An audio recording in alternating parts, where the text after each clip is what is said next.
Akabenje kano kaguddewo enkya ya leero Fuso namba UBF 1064 ebadde etisse kasooli ng'eva Kampala ng'edda Busia bw'eremeredde omugoba waayo ne yeerindigula mu Luwonko ng'omugoba waayo n'abantu abalala 2 bafiiriddewo Mbulaga.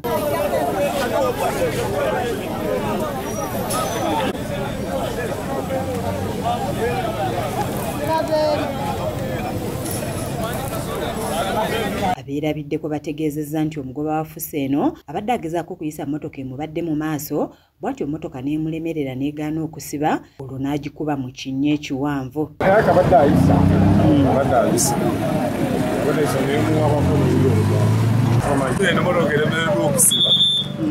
Motoka weremerera okusiba batandika baleero wamana mbatangeja ati weremerera motoka neddawa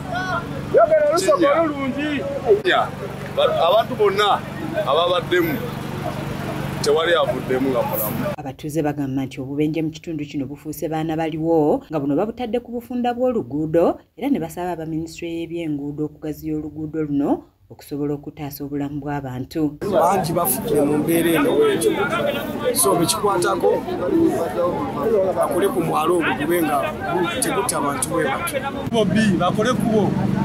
Poliisi n'abatuuze balabiddwako nga bajja emirambo mu mmotoka eno wabula basanze akaseera akazibu olw'ensonga nti emirambo gibadde giwagamidde mu byuma nga kino kiwalirizza abazimyamoto okusala mmotoka eno nga bakozesa ebyuma ng'oluvannyuma emirambo gijjiddwayo ne gitwalibwa mu ggwanika ly'eddwaliro Ejjinja ng'ate bo abantu bagufudde mugano nga gwa nswa okwetwalira ku kasooli abadde ku Fuso. Obuzibu buteeka ku poliisi obutayanguwako oba obutabeera na kintu kyonna kisobola kutaasa accident nga kiri wamu.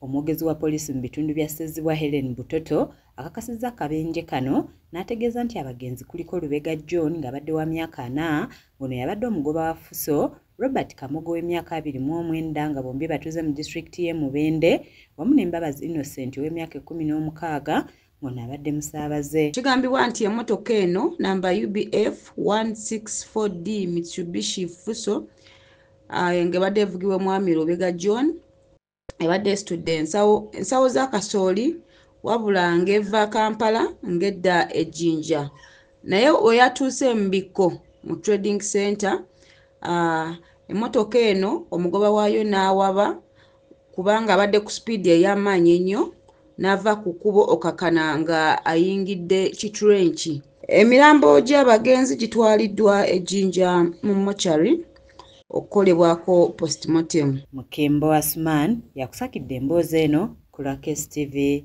agaleero.